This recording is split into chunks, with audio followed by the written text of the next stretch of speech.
Hello, folks, and welcome to the Friend or Foe series, Helios League. I am your friendly neighborhood shoutcaster, Sharogan. Today we got an exciting matchup of Terracotta Gaming versus Coin Flip Gaming, and Terracotta is currently running some newer players, and there is a particular reason for that. You should check out the FFF Lounge if you want to find out more. I am joined by a very special guest today on the caster's desk. The one, the only Lolo, who is now going to be joining us. Lolo, why don't you come on, hop over here real quick, and give us a quick introduction. Hi guys, I'm Lolo. I'm not from around these parts. I'm from the UK. I'm just a League fan in general, and yeah, I'm very excited to see these games. I like the fact that you have downplayed the fact that you do some Smash shout casting. So you've definitely got the chops to kind of bring it up our game, bring us up to speed, add a little bit more spice to this. So let's just kind of like take a look at these bans really quick. We've got Xin Zhao getting immediately knocked off the board, as well as Tom Kench and Blitzcrank. Those three champions, just in my opinion, are some of the scariest things to ever see on the opposing team. Yeah, absolutely. And I think the Blitzcrank bang is because, from what I know of Sonafine's playstyle, she definitely moves further towards the Enchanter side of things. I'm pretty sure Sona and Seraphine are her two main picks, so Blitzcrank is a bit of a pain to those. I can understand that. And from the other side, we're going to see a Zoe ban as well.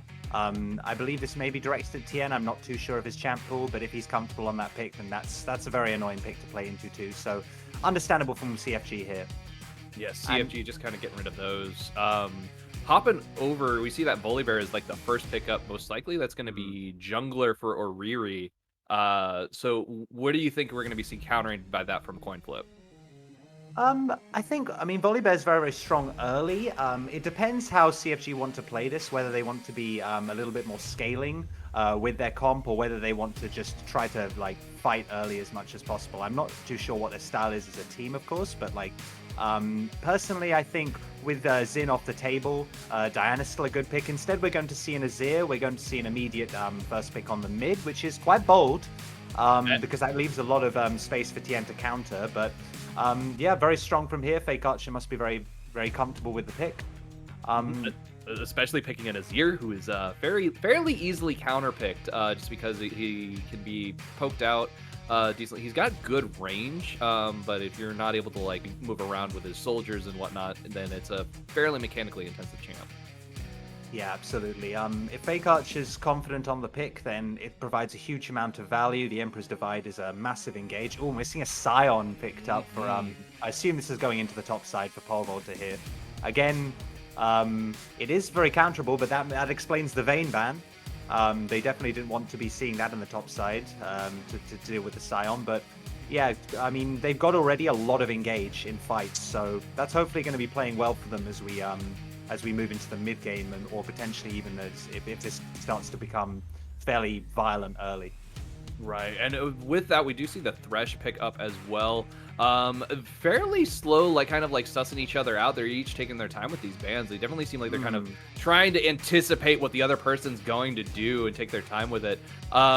One thing that I think is really interesting, we have seen Antunes on the Thresh, and that is definitely a very strong comfort pick for him. Yeah, he absolutely loves that. I've noticed that a lot of support players like the hooks in this league. It's very common. We're seeing Nautilus's, Threshes all the time, plenty of Leonas as well. So with the Thresh Shen pickup right here, if that is going to be a locked-in Shen, that's already a lot of tank on the side of Terracotta with the Volley comboed in as well. You do have the Scion, who's going to provide some decent fight against the Shen, but I think that's going to basically end up being... It's going to be a rough matchup in the top lane for sure. Absolutely, and Seraphine, I believe that's no surprise from Sonaphine, is very confident on this pick. Thresh makes a lot of sense from... Yeah, absolutely. I really like her name, by the way. I'm a fan. It's very smooth.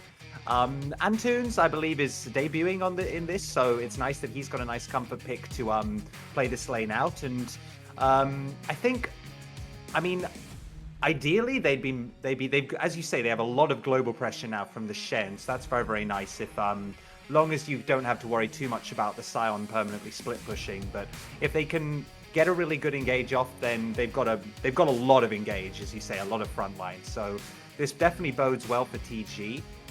I'll be interested to see what the AD carry pickup is from each side. I would say that Helios is, as we can see from the bans, Jhin has been taken off the table, Jinx as well. Helios is still up. Yeah. So is Ezreal. Both very strong picks right now. Ashe as well. Again, just a nice bit of engage, and obviously will make the lane a little bit safer.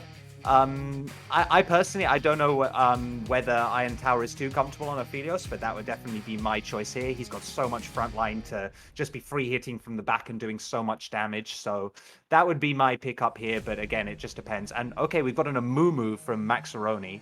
Yep, Mumu pickup, that's going to be a decent amount of more tank, and plus some really nice engage and root. That's going to provide a great opportunity for the Emperor's Divide to come out. And once he gets that root down from the Sad Mummy. And then they're just, I'm already looking at these two comps, and CFG wants to fight. They want to go in hard, and they want to hit you as hard as they possibly can. Terracotta's going for the much more safer comp. Picking up a Caitlyn here would definitely play into that, giving them the range and some nice disengage. And so I want to see Sadist picking something aggressive like his namesake. He's a from what I know, he plays a lot of Twitch, and whilst Vayne is off the table, Jhin as well is off, unfortunately. Jhin, Seraphine, I play a lot of Jhin, so that is a very, very strong lane. It works very well into the Caitlyn, so shame about that. But as you said, Twitch would be a good pickup here potentially. Again, if he likes Ezreal, I think Ezreal's fine here too. Caitlyn, it depends which route she goes, but I think not. It will be quite a lot of damage from the back line, but not quite as much as some of these other picks. So the Orianna again makes sense. Yeah. The Garion, I was going to say the Orianna, she's got so much delivery here, so that makes a lot of sense, especially with this volley bear. That's a really nice ball setup to get a nice big shockwave and blow the back line open. So what I'm very excited about, I would say, is that both of these teams look like they want to swing in the mid game, possibly earlier. So we should be looking for quite a lot of blood in this game, especially with these are all very these are all champs that want to fight. And particularly that Kai'Sa pickup, that's definitely showing aggression from Sadist. I like that a lot. Yep, I like it a lot too. With both these teams being 2v2, it's really kind of one of those situations where like they're both kind of fighting like for the middle of the pack. I think this is essentially going to determine where the fourth place team is, because we know like in terms of current standings, Terracotta's definitely been kind of on a little bit of a downslide because of the roster changes that they've currently had. So this is a great opportunity for Cornflip to kind of take advantage of that uncertainty within the team and be like, hey, they're a little bit weak right now. Let's go for the blood we're smelling in the water. Absolutely, yeah. And they definitely got themselves a comp to do it, because this comp can do an awful lot early. It can set up dives with the volley bear and the Shen ultimate. So if they find, I mean, particularly as you said, Fake Archer's on a quite vulnerable pick here in the mid lane, and this bot lane is quite squishy. I mean, obviously they have nice disengage from the Seraphine ult and from the from the Kai'Sa Killer Instinct if she has to. So they should, and I mean the Amumu re-engage will be very strong as well. But personally, I think TG has the more easily executable comp. I think that CFG's got some fantastic engage, so much CC in their kit, but I think it'll be a little bit harder to coordinate that in fights between the Emperor's Divide and the Scion and the Seraphine and the Amumu as well. So we'll see what happens. Well, I agree. I kind of got to give it for CFG. I really think Coinflip Gaming, they like to go for those spicier plays. And so I think in this opportunity with the Seraphine, with the Kai'Sa, you have a really good opportunity to get a charm, get a nice Acathian Rain out, and that's just going to be a lot of damage coming out very quickly. They will need to get Kai'Sa online, and going into a Caitlyn, she's going to be outranged. So that's going to be a lot of risk that they have to deal with there. We've got an interesting invade happening here in the top lane. It almost feels like TG wasn't quite on the same page. They're really scattered right now, as they're all just kind of like spreading out into that top side jungle. Yeah, absolutely. And it doesn't look like there's going to be too much aggression early. Potentially, Manoons is going to go up and try to get some early vision. There you go. See, he's going to try to get some information on Maxaroni's pathing. You can see he's going to be going for the top side and potentially moving his way down to bot lane. So that works fine. I mean, on the other side, it looks like we're going to see a bit of cross mapping from these junglers, and potentially Oriri's either going to be moving. We'll see how he paths, because from the looks of it, he's going to be looking to try to get some early pressure onto Pole Vaulter. But well, I mean, Sion isn't the most easily gankable champion, so we'll have to see how he makes it work. Yeah, Sion's going to be a little tricky to gank for sure. One thing I want to point out is we did see that Seraphine and Kai'Sa, Sadis and Sonafine, they both kind of made a little bit of a mistake by sitting over in that tri-brush. They had a good opportunity to invade the bot side jungle on blue so that they could get some ward down onto the red buff, be able to track the jungler that way. So as of this moment, they're going based on assumptions. If we were to look at the vision, it's kind of like blue has a clear vision of the top side quadrant, but they're not going to be able to like exactly know what it is that Oriri's doing during these early kind of things. He's actually stealing their blue buff right now. He is indeed, yeah, and we're seeing a lot of aggression coming out from this Volibear early. I really like this. We've talked about how this Azir is a little bit fragile in the mid lane, especially early, and if he sticks around and just clears his bot side, moves into the top side river, we could see some early action in the mid lane. I think we will see that this blue buff ends up getting taken here very quickly. Oriri's already pathing in the direction of blue buff, trying to rescue it, keep Sadist or keep Maxaroni from taking it. Isn't quite able to make it there in time. Stopping at the wolves actually means he's not going to notice this for quite some time. Pole Vaulter has currently got top wave pushed in, and that's a really strong wave, so that's probably going to be crashing here momentarily. Meantime, in the bot side, we already see that a lot of damage has come out on both of these teams. There's the trades were definitely favoring TG's side in the bot lane early. We saw some damage going down to the Thresh, but yeah, they've both been chunked quite hard by this Caitlyn. CFG has got to play in a manner that where they know that bot side is going to be the losing side. So hopefully Maxaroni is able to come down and provide some relief. Otherwise, Sadis and Sonafine are just going to be playing under tower this entire time. Yeah.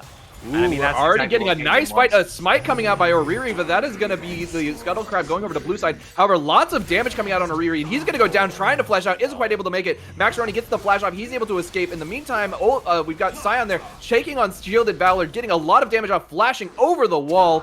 Throws the hook and hits that bandage toss, and that is going to be 2 kills going over to Coin Flip Gaming. And Oriri's early aggression has kind of come back to haunt him because he was a little bit late moving into that topside river, and the fake archer and Pole Vaulter had the faster rotate, and yeah, never mind. Yeah, that's not where you want to be with a Caitlyn. No, it is not. No summons down except for the flash on Kai'Sa. It looks like she had to use that earlier. Yeah, this is exactly where a Caitlyn wants to be. Permanently pushed in, she's getting the traps under turret and making it so hard for Sadis to farm. You can already see a massive CS lead in the... Ooh, look at that hook! It manages to connect right on Sonafine. Sona was going to flash, but she is not going to be able to get out in time. The Flay pulls her back in, and that is going to be a kill going over for TG. Oh, it is a disaster for the bot lane right now. Both of their flashes are down. There's literally... Sadis can just sit under tower and hope at this point, and potentially, I mean, we can see that Maxaroni is over there and trying to cover, so potentially if the bot lane stay, there could be a re-engage, but in the meantime... Look at this, fight in the mid lane. That is going to be the King of Shurima taking a lot of damage from the bear from the north. Not a lot of damage coming down here in the top lane. Shielded Valor doing a decent job fighting off this Pole Vaulter. However, Sion is doing a good job of pushing in this lane. That does give Prio, though, over to Terracotta, as they're going to be working on this first Drake. It's currently an Ocean Drake with the way these two teams are set up. I am leaning in the direction of a Mountain Soul. I don't know. What do you think's coming up? I would love in this particular game, but either Ocean or Infernal, because the fights are going to be, I mean, Mountain would definitely mitigate some of the poke. Both these sides would certainly like to have it.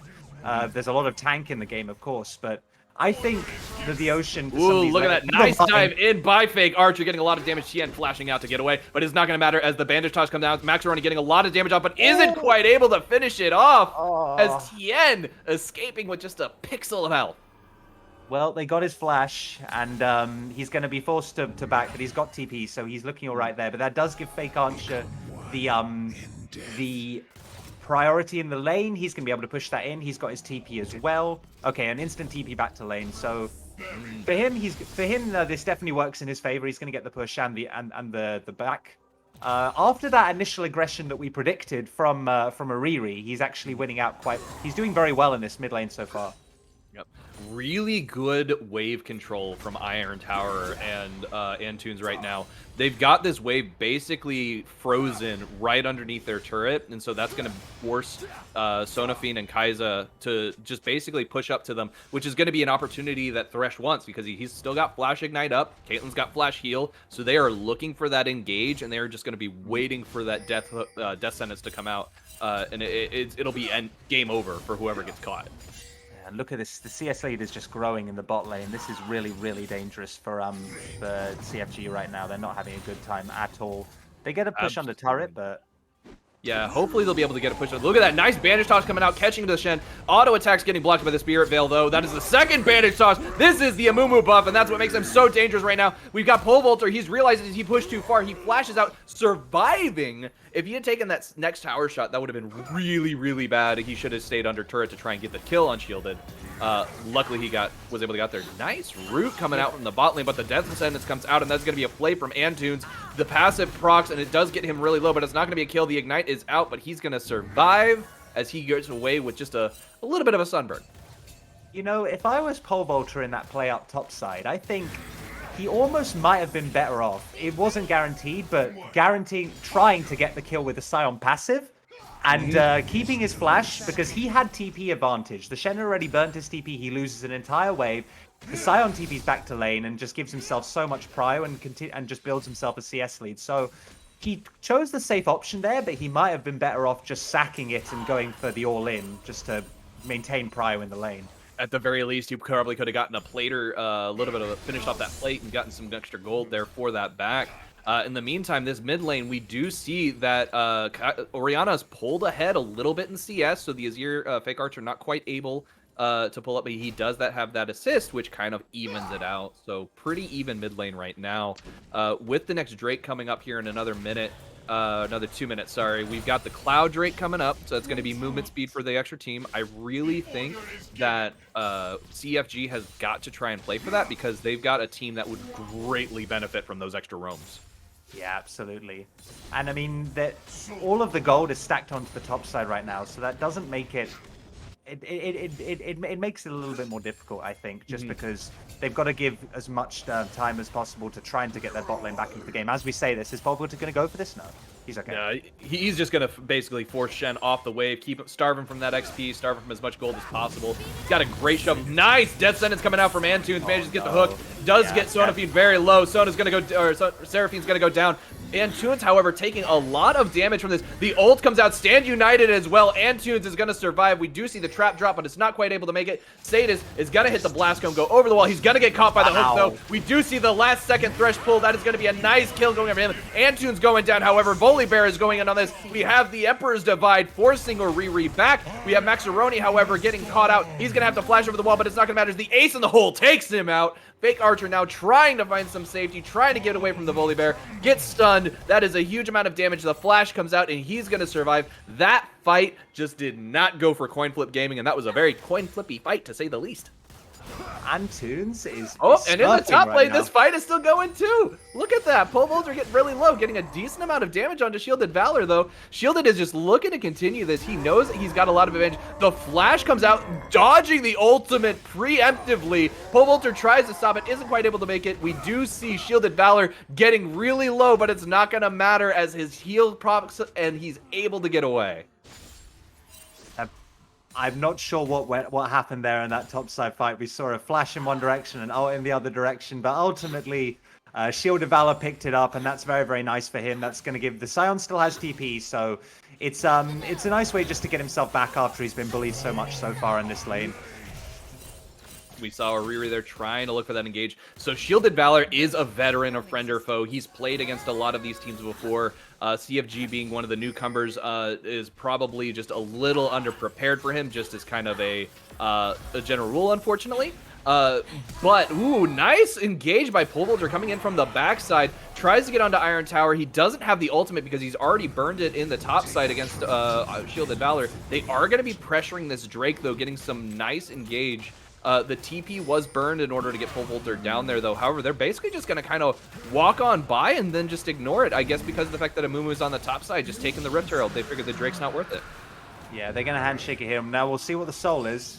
Soul is a mountain soul. You were right. You called it. It's a little game I like to play. I like to predict, and so far I think I'm sitting at like 80-90%. I'm very impressed.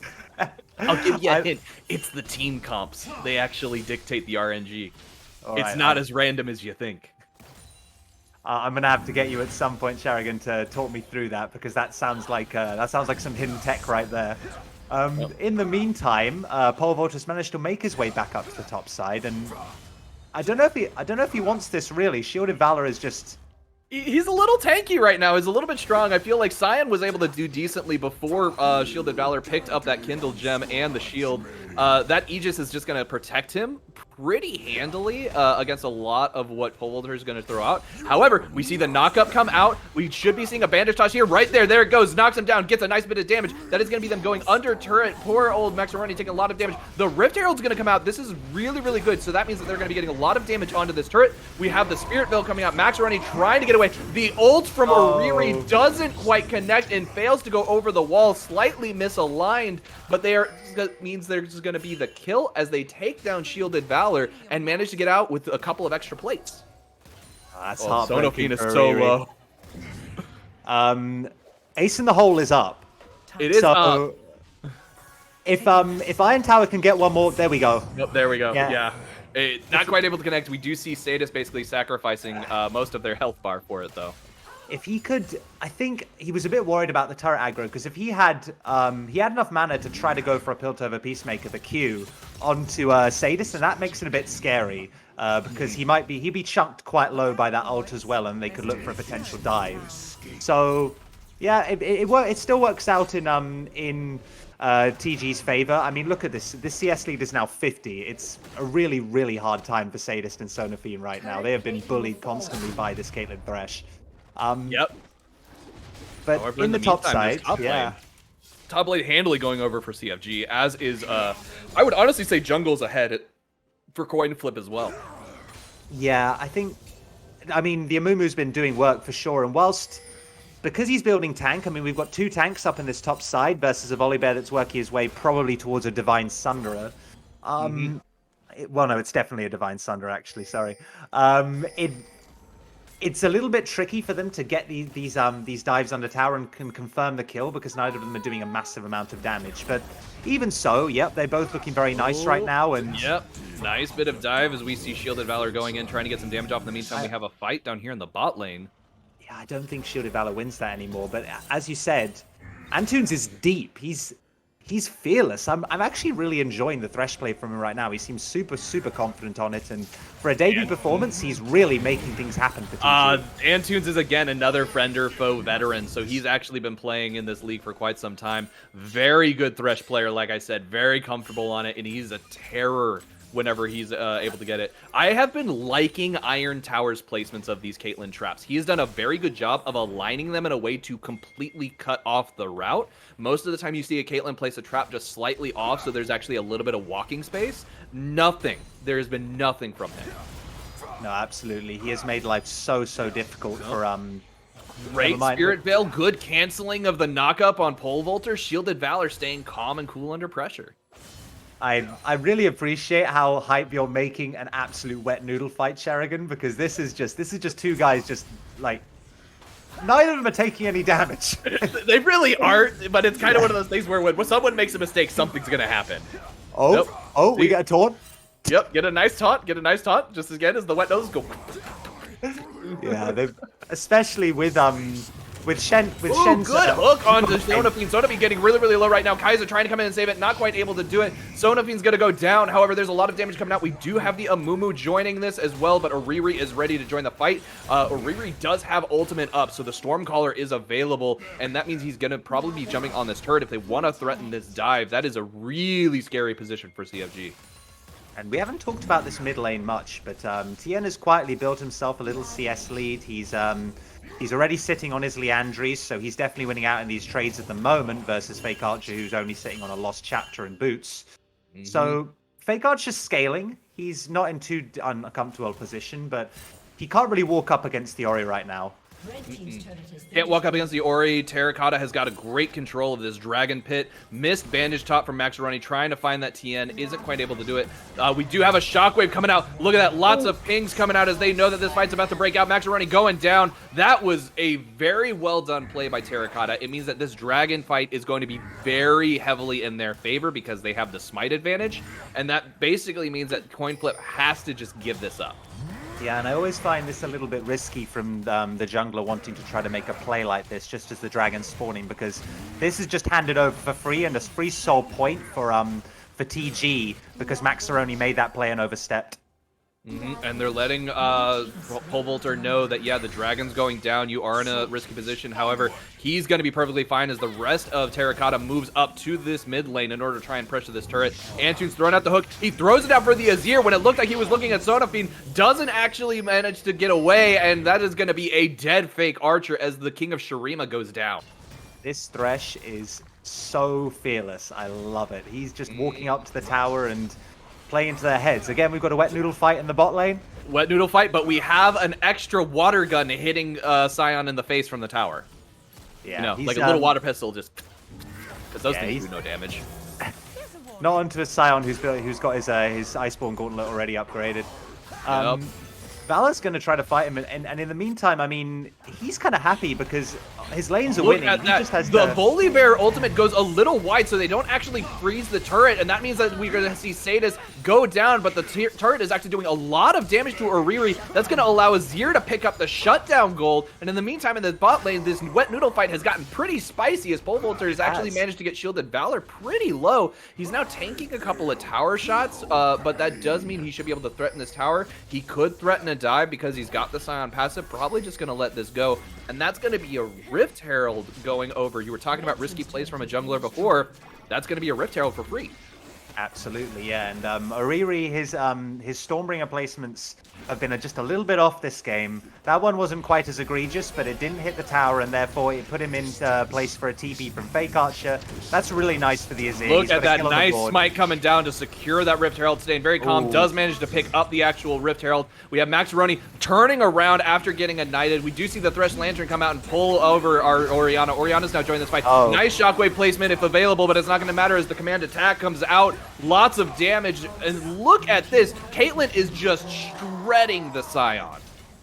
It's because of the front line we talked about from TG, this Caitlyn, which I think I undersold a little bit because I didn't think it was going to have quite as much impact on some of these tanks, but you're absolutely right. Even with the Gale Force, not the Kraken Slayer, yeah, she's just free hitting from the back line, and there's nothing they can do about it. They can't break through. They really can't, and with 3 members of TG right here threatening this tier 2 tower, it does mean that Sadis is in a lot of danger of a dive, but he's lucky they choose not to go for it. I think the big reason why Caitlyn is doing as well as she is she's 4-0-4, so she's got a great amount of shutdown gold just waiting for whoever kills her, and this poor Kai'Sa hasn't been able to do anything. Yeah, it's, she's built it back up to just a 1-level discrepancy, but yeah, this Caitlyn has gotten so many resources funneled into her. She's rivaling the solo laners on leveling and probably has more gold than them, so there's no wonder that she's shredding through them.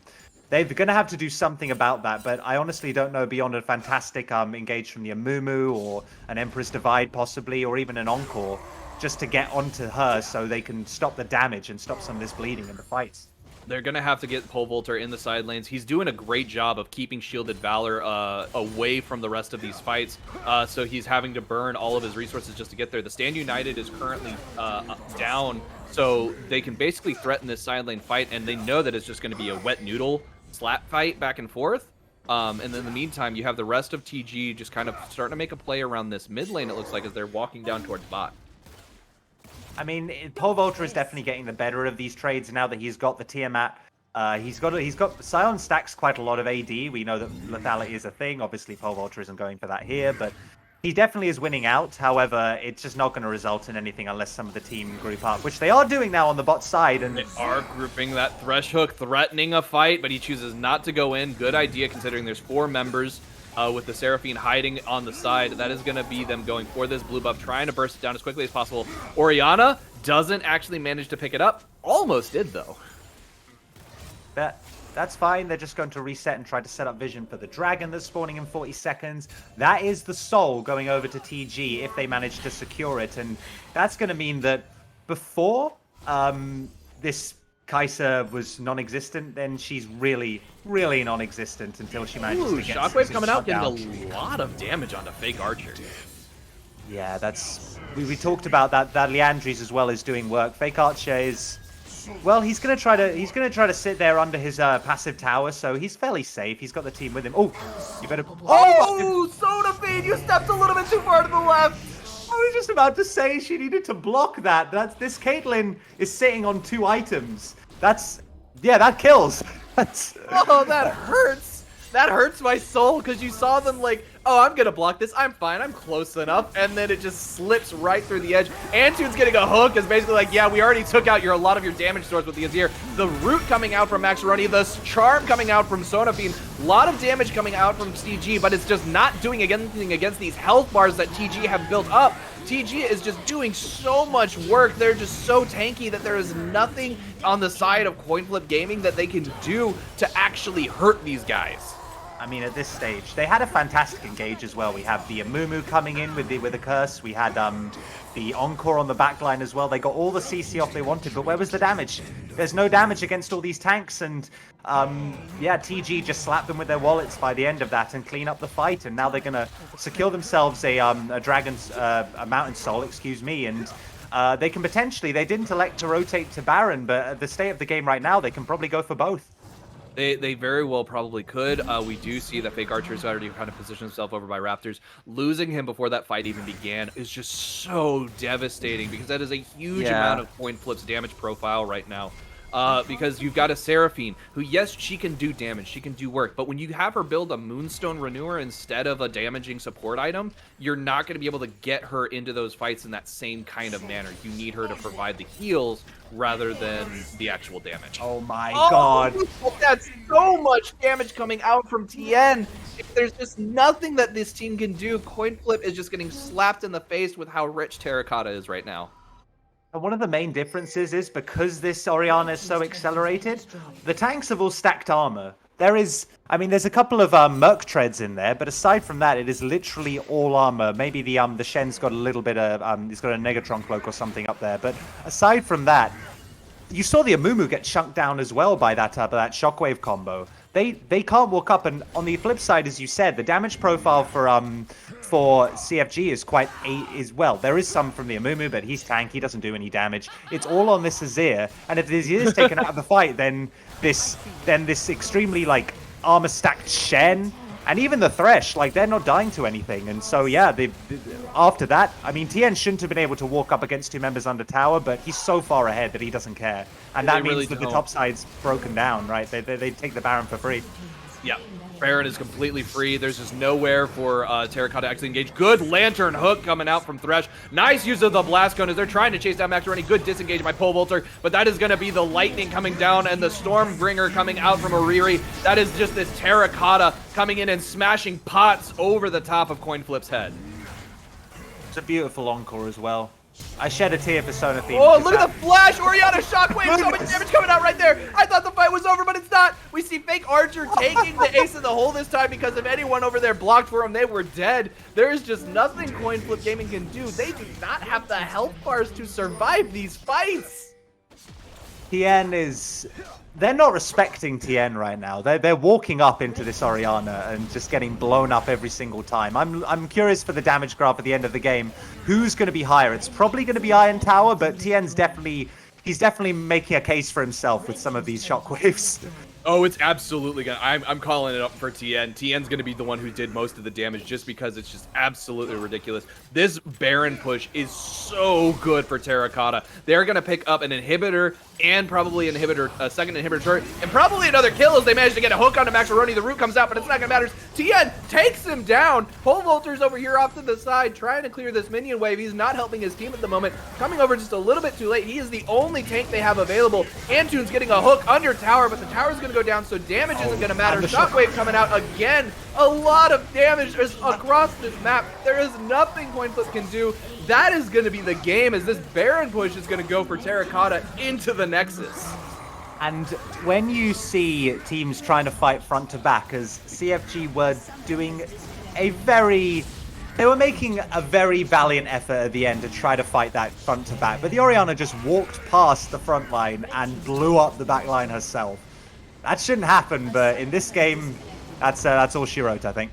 It is all she wrote. As you saw, Fake Archer left the game knowing that it was over, and I think that the Nexus actually exploded just a little bit before the health bar went down.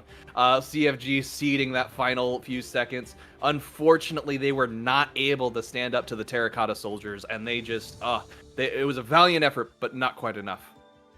And just to get a look on the damage graph, you did call it. Tien definitely, especially with those last couple of combos with the Shockwave Dissonance, he definitely outscaled Iron Tower in his all of that early plays and that massive KDA. It's still, when you're getting AoE damage like that, I mean, it was just too much.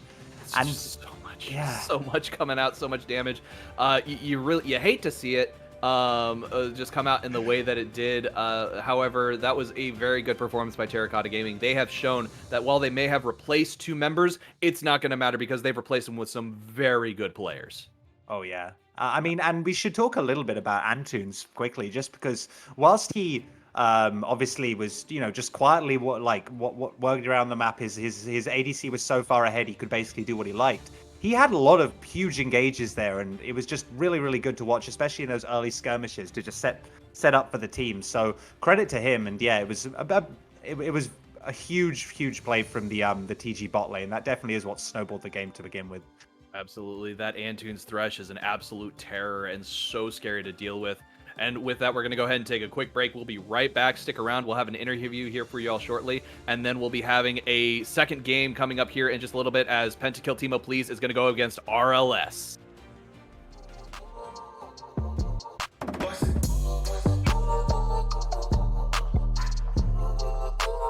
I'ma have to bust it.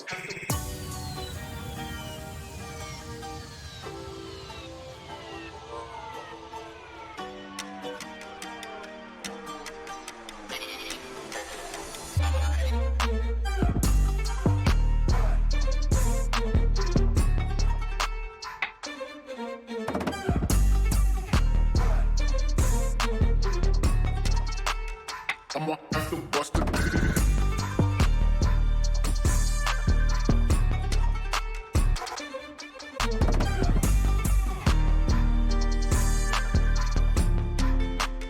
I'ma have to bust it. I'ma have to bust it.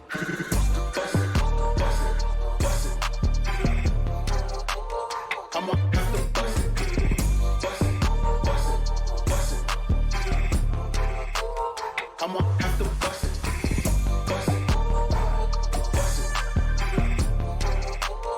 I'ma have to bust it.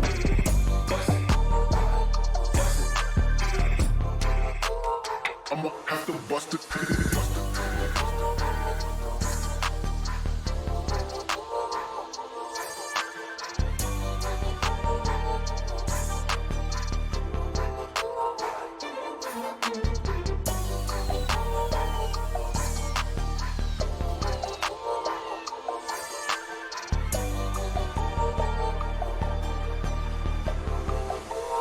I'ma have to bust it.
Hello everyone, Chris Edgeworth here with our first interview of the night. We are joined by the return of Antunes Victorious in support for Terracotta Gaming today to kick us off. How are you feeling, Antunes? How are you feeling back in the league? You know what? I'm feeling pretty great. How about yourself?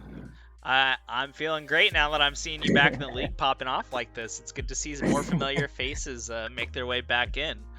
Makes me feel like not an old person in the old folks' home, left alone on the staff. You get to see the familiar faces still around. Let's talk a little bit more about that. So how did this come about? How is it that we are seeing Antunes now being fielded with Terracotta Gaming? How are you back in the league? Alrighty. So I'm not sure how most of like the community here keeps up with like the public Discord server. So I initially had a BBZ tag just for the total meme of it because I'm like a good friend of like Chris Sunga and stuff. And then Ariri reached out to me asking to like play for them. I was like, shit, okay, like, and then he asked me if I was actually on BBZ. I was like, nah, it was just for the meme. So in theory, I played him to like get myself on the team.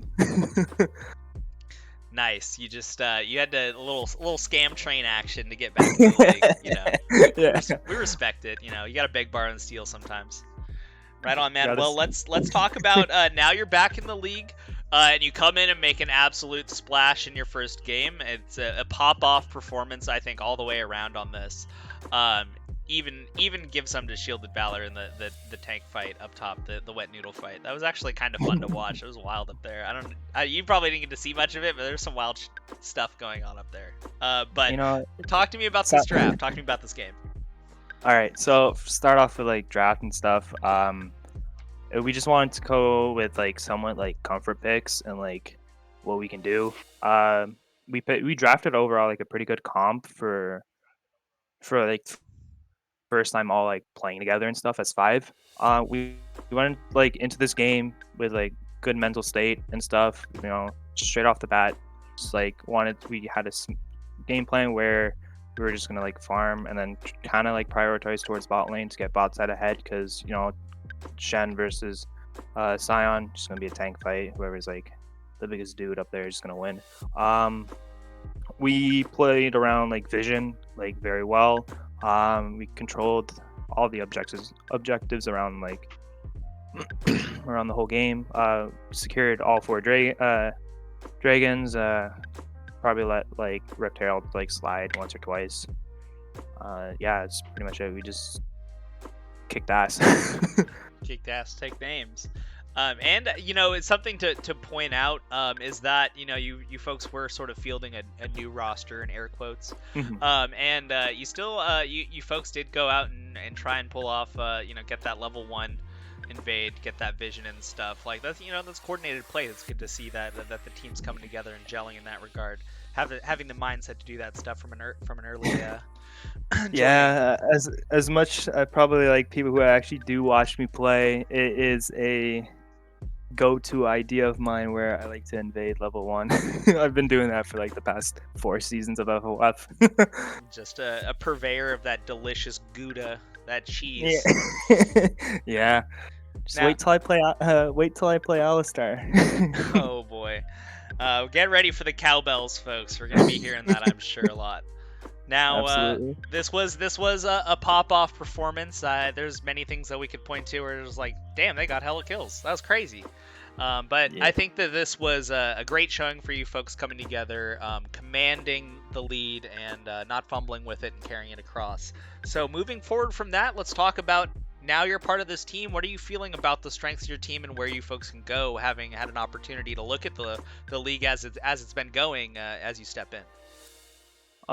So as a team overall, Shielded Valor, he's been around the FOF community. I know he's like a great guy and everything. So I am confident in him to play top lane, no problem. Our new mid laner, met him yesterday. Seems like a chill dude.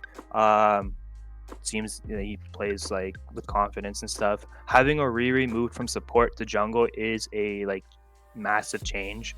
But he's willing to like take that step into playing the jungle role, which honestly I give him like mad respect for and everything. Iron Tower, my new ADC for the season. Honestly, so far our first game together, we played pretty well. Obviously, there's gonna be probably some like communications to adjust on that, but overall as a team, I feel like clear comms will like help us move forward. As a returning person in the league, is there anyone that you yourself have your sights set on as you come back into the league, and any players or any teams that you're trying to hunt down? All right. Wait, is In the Trees in Helios? Yes, they're in here. All right. So for those who have watched since season 1, y'all probably remember KCN versus ATL, where it was me versus Bo Explode. I've been wanting to play against that guy for so long now. So I have my eyes on him for revenge. You know what? There's probably a clip somewhere on Twitch there where he like walked into a bush as Lulu, just cost him the game in the finals. Oh my god. Yeah. Dude, that's a deep cut. That's a deep cut. The season 1 reference, dude. That's back when I was playing in the league. That's how long ago it was. Yeah. Good stuff, dude. That'll be coming soon enough. I don't have the schedule in front of me, but yeah. I look forward to it though. Before we step away, Antunes, thanks so much for this interview. Welcome back, and let me give you this opportunity. You just made your shot against Bo. Any final thoughts you want to leave with us? Any banter you didn't get an opportunity for? Any shout-outs you'd like to leave us with? Alrighty. So, Brennan, I know you're watching this and everything. You gotta be on time. You gotta sleep earlier, bud. You gotta be here to be the TO of this league. And one last thing before I go. Hey, Brennan, do you smell that? It's taco time. All right, dude. Excellent. Thanks so much for this interview. Hopefully we'll see you back up here soon. Folks, we're going to take a short break, but we'll be back soon with our second game of the night, so don't go anywhere.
forget that this isn't just a fight between the two of us. The principles and styles of our two schools are also at stake here today.